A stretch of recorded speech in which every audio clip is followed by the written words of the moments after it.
بسم اللہ الرحمن الرحیم۔ السلام علیکم ناظرین، براق ڈیجیٹل کے پوڈ کاسٹ کے ساتھ میں ہوں آپ کی میزبان اصبا بلوچ۔ ناظرین، آج کے پروگرام میں ہم کچھ حساس اور نہایت اہم موضوعات پر بات کریں گے، جن میں بلوچستان کی صورتحال، کشمیر میں انسانی حقوق کی خلاف ورزیاں، امریکہ اور ایران کے تعلقات اور عالمی جنگی امکانات شامل ہیں۔ تو ناظرین، انہی تمام اہم موضوعات پر بات کرنے کے لیے اس وقت اسٹوڈیو میں ہمارے ساتھ موجود ہیں محترمہ مروہ بلوچ۔ آئیں ویلکم کر کے پروگرام کا آغاز کرتے ہیں۔ السلام علیکم مروہ بلوچ۔ وعلیکم السلام۔ براق ڈیجیٹل میں خوش آمدید۔ مروہ، یہ بتائیے گا کہ بلوچستان کے ایک اور نوجوان اختر انور کو BLA کے دہشت گردوں نے قتل کر دیا، تو اس پر بطور بلوچستانی بہن آپ کیا محسوس کرتی ہیں؟ دیکھیں، بطور ایک بلوچستانی بیٹی، بطور ایک بلوچستانی بہن، ہم اپنی اس طرح بلوچستانی بھائیوں کے قتل پر ہم افسوس محسوس کرتے ہیں۔ ہمارے دل خون کے آنسو اس وقت رو رہے ہوتے ہیں کہ ہمارے نوجوان بھائی کس طرح سے اس BLA کے درندوں کے ہاتھوں یہاں پر شہید ہوتے ہیں۔ دیکھیں، یہ ایک واضح پیغام BLA کے دہشت گردوں نے پوری دنیا کو یہ دیا ہے کہ جتنے بھی بلوچستانی نوجوان ہیں، چاہے جتنے بھی بلوچستان کے طالب علم نوجوان ہیں جو کہ تعلیم کو، جو کہ قلم کو اپنا ہتھیار بنا کر ہر اس ترقی کے معاشرے میں اپنا کردار ادا کر رہے ہیں، ہر اس ترقی اور کامیابی کی طرف وہ جا رہے ہیں، وہ روزگار کر رہے ہیں اپنے گھروں کو چلانے کے لیے۔ کس لیے؟ تاکہ وہ BLA جیسے ایک فتنے سے، ایک پروپیگنڈے سے، ایک دہشت گردانہ تنظیم سے خود کو محفوظ رکھ سکے۔ اور جو بلوچستان کے نوجوان ہیں، انہوں نے واضح الفاظ میں بہت پہلے ہی BLA کے ان دہشت گردوں کو، ان کی تنظیم کو مسترد کر چکے۔ بہت پہلے ہی ہمارے نوجوانوں نے ان BLA کے دہشت گردوں پر منہ پر ایک تماچا مار کے بولا تھا کہ ہم تم لوگوں کے غلام نہیں ہیں، ہم کبھی بھی پہاڑوں پر آ کر تم لوگوں کی درندگی، تم لوگوں کی وحشیت کا ہم نشانہ نہیں بنیں گے۔ اس لیے آج جتنے بھی یہ BLA کے دہشت گرد ہیں، بزدل دہشت گرد ہیں، جو درندوں کی طرح بیٹھے ہوئے پہاڑوں میں، ان کا ڈرامہ، ان کا پروپیگنڈا یہ ہے کہ یہ بلوچستان کے نوجوانوں کو جان بوجھ کر اغوا کرے۔ جو اغوا ہوتے ہیں یہ وہ نوجوان ہیں جو ان کی باتوں میں نہیں آتے، جو ان کی چال سازیوں میں نہیں آتے، جو ان کے ڈراموں میں استعمال نہیں ہوتے، جو ان کے پروپیگنڈوں میں استعمال نہیں ہوتے، جو ان کی بیک بون کے ساتھ مل کر بلوچستان کے اندر ان کے دھرنوں میں استعمال نہیں ہوتے۔ یہ وہ نوجوان ہیں جن کو یہ اغوا کرتے ہیں، پھر قتل کرتے ہیں۔ اغوا کرنے کے بعد ایک دفعہ ان کو بولتے بھی ہے کہ آپ ہمارے کیا BLA کے دہشت گردانہ تنظیم کا حصہ بنیں گے؟ کہ آپ ہمارے ساتھ بلوچستان کے عام معصوم نوجوانوں کو مزید اسی طرح سے اپنی درندگی کا نشانہ بنائیں گے؟ اور جو محب وطن نوجوان ہے، جو تعلیم پسند نوجوان ہے، جو اپنے وطن سے محبت کرتا ہے، وہ انہیں منع کرتا ہے تو وہ انہیں قتل کر دیتے ہیں۔ بالکل۔ تو یہ فتنہ ہندوستان کی ایک بہت بڑی درندگی نما ایک پروجیکٹ ہے جسے بلوچستان میں لانچ کیا گیا ہے۔ بلوچستانی نوجوانوں کو اپنی درندگی کا نشانہ بنانا، ہر طالب علم کو اپنی بربریت کا نشانہ بنانا اور بلوچستان کے نوجوانوں کو اغوا کرنا، جبکہ ہم بلوچستان کی بیٹیاں افسوس محسوس کرتی ہیں کہ کہاں ہے وہ انسانی حقوق کے علم بردار، کہاں ہے وہ دنیا کے ہیومن رائٹ ایکٹیوسٹ کہ آ کر بولے کہ ان معصوم نوجوانوں کیوں آخر اپنی درندگی کا نشانہ بناتے ہو۔ بالکل۔ مروہ، یہ بتائیے گا کہ آئے روز کشمیر میں بھی ہمارے مسلمان بھائیوں کو قتل کیا جا رہا ہے، تو اسے کتنی تفتیشناک صورتحال پیدا ہو سکتی ہے؟ دیکھیں، فتنہ ہندوستان ایک بربریت سے بری ہوئی ریاست ہے۔ ایک طرف کشمیر کے اندر ہمارے جتنے بھی مسلمان بہنیں ہیں، ہماری مائیں ہیں، ہمارے معصوم بچے ہیں، بزرگ ہیں، نوجوان ہیں، ان کو اپنی درندگی کا نشانہ بناتے ہیں۔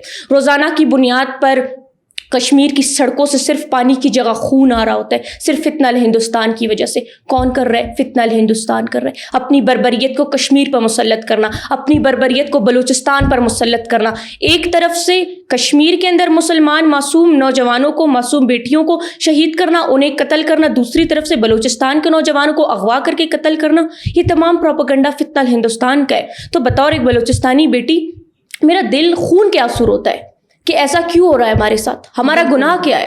آخر ہم کیوں اس طرح سے ان کے ہر درندگی کا نشانہ بنتے ہوئے آ رہے ہیں؟ ہمارا گناہ یہ ہے کہ ہم اپنی ریاست کے ساتھ کھڑے ہیں، ہم پاکستان زندہ باد کی صدا بلند کرتے ہیں، ہم اپنے وطن، اپنے بلوچستان، اپنے پاکستان کی ترقی میں اپنا کردار ادا کر رہے ہوتے ہیں، اس لیے بلوچستان کے نوجوان شہید ہوتے ہیں، اس لیے کشمیر کی مائیں بہنیں پاکستان زندہ باد کی صدا بلند کرتے ہیں، کشمیر کے اندر پاکستان کی صدائے زندہ باد کی بلند ہو رہی ہوتی، اس لیے کشمیر کی مائیں بہنیں ان کی درندگی کا نشانہ بنتی ہے۔ تمام انسانی حقوق کے علمبرداروں سے میں گزارش کرتی ہوں، میں ریکویسٹ کر رہی ہوں کہ آپ اس چیز پر ایکشن لیں۔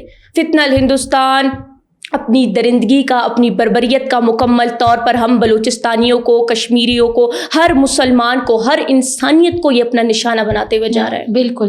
مروہ، یہ بتائیے گا کہ امریکی صدر کا کیا موڈ بن رہا ہے، وہ کیا کہہ رہے ہیں اور اب مذاکرات میں کس حد تک کس حد تک ممکنات ہیں؟ دیکھیے جو امریکی صدر ہے، جو ان کی مذاکراتوں کی باتیں اس وقت چل رہی ہیں کہ ٹیبل ٹاک کی، تو زیادہ تر یہ کہہ رہے ہیں کہ ہم آج کر لیں گے، ہم کل کر لیں گے، ہم پرسوں کر لیں گے، جبکہ تمام انسانیت، تمام خطہ ویٹ کر رہا ہے کہ ان کا یہ ایک جنگ ختم ہو، یہ ان کا ایک لڑائی ان کی ختم ہو، تاکہ تمام خطہ نارمل کنڈیشن میں آ جائے. تمام لڑائی سے جس حد تک انسانیت ڈسٹرب ہو چکے ہیں، جس حد تک ایجوکیشن میں مسئلے آئے ہیں، خرید و فروخت میں مسئلے آئے ہیں، آمد و رفت میں کتنا مسئلہ آیا ہوا ہے، کتنی اکانومی کی اس سے نقصان ہوا ہے، تمام اسٹیبلشمنٹ اس سے ڈسٹرب ہو رہا ہے نا. یہ تمام معاملات ذرا حل ہو تاکہ انسان اپنے فریش مائنڈ میں آ کر دوبارہ سے اپنی زندگی کو اسٹارٹ کر لے. ان کا یہ ایک دفعہ سے ہو جائے جس سے تمام خطہ اس وقت ڈسٹرب ہے. اور ایران کے جو باتیں ہیں تمام دنیا کے سامنے واضح الفاظ میں ایران چاہتی ہے جو اسٹیٹ آف ہارموز ہے وہاں سے وہ اپنی ناکہ بندی ہٹا دے، جو کہ میں بھی سمجھتی ہوں بطور ایک بلوچستانی بیٹی، انسانیت کی ہم بات کریں تو وہ ناکہ بندی نہیں ہونی چاہیے. وہاں پہ ناکہ بندی سے یہ مراد ہے کہ لڑائی ہوتی رہے گی، جنگ ہوتا رہے گا، جبکہ پاکستان کس حد تک اپنا بھرپور کردار ادا کر چکی ہے، کہاں تک ان کی جنگ کو روکا ہے، کس حد تک ان کو ٹیبل ٹاک پر لے کر آئے. ایک دوسرے کے منہ یہ دیکھنا نہیں چاہ رہے تھے. ہمارے field marshal general Syed Asim Munir, جس کو میں سلیوٹ یہاں پر پیش کرتی ہوں، انہوں نے ان کو آمنے سامنے بٹھا کر ترقی کا ایک راستہ ان کے لوگوں کے لیے نکالا. اور جو ایران کے جو گروپ آئی تھی ایک پاکستان مذاکرات کرنے کے لیے، انہوں نے اپنے معصوم چھوٹے بچے جو وہاں پر شہید ہوئے تھے، ان شہید بچوں کے بیگس کے ساتھ ہوئے تھے. یہ وہ بچے تھے جو تعلیمی اداروں میں جا کر تعلیم حاصل کر رہے تھے. ان کو امریکہ نے اپنی سوچ کا، اپنے نظریے کا شکار بنایا اور آج وہ شہید ہو چکے تھے. تو میں سمجھتی ہوں انسانیت کو جیت جانا چاہیے. ایران کافی حد تک جیت چکا ہے، اب میں سمجھتی ہوں کہ انسانیت کو جیتنا چاہیے، یہ فیصلہ ہو جانا چاہیے. ہاں بالکل. مروہ، آخر میں آپ کو کیا پیغام دینا چاہیں گے؟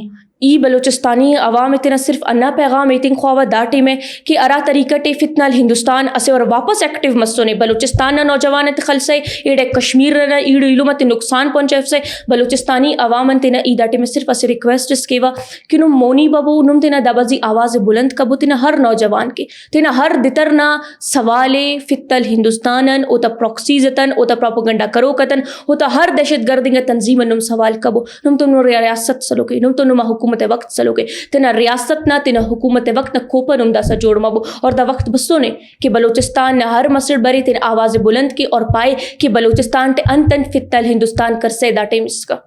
بہت شکریہ مروہ بلوچ آپ کا وقت دینے کے لیے.